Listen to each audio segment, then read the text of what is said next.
It was a magical practice that was so carefully guarded that its steps were shrouded in allegory and riddle. It was communicated through metaphors about transformation, or more specifically, transmutation. It described the alchemist's quest to collect the materia prima and to subject it to a series of exacting purification processes.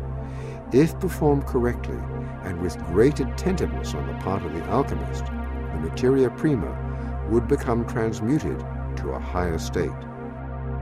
Yes, well, the word alchemy, there's arguments over this, there's arguments over everything, actually.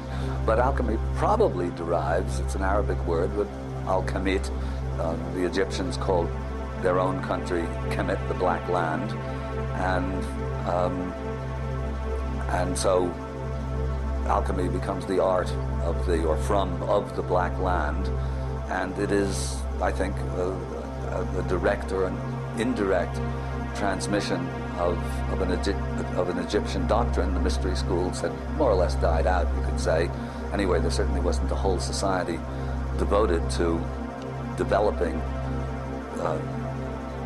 a caste of initiated priests, but alchemy was a way of doing it on your own, and it was, even if frowned upon by the church, by the formal institutionalized church, it was permitted because they all thought they'd get gold out of it.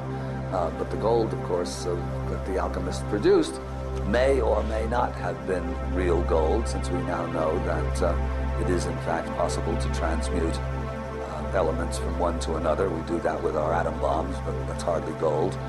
And so this practice was permitted by the church, and Schwaller himself, of course, was an alchemist.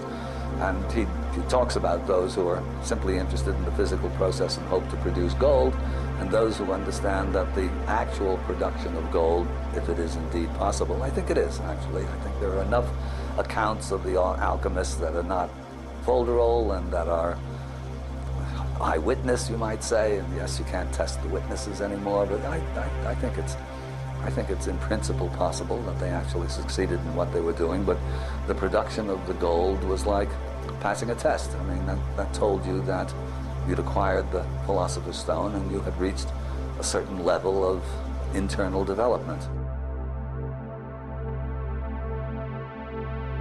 The successful result of the alchemical process was the creation of the Philosopher's Stone. Like a true symbol, the steps can be applied to many things. It is the process, the machine.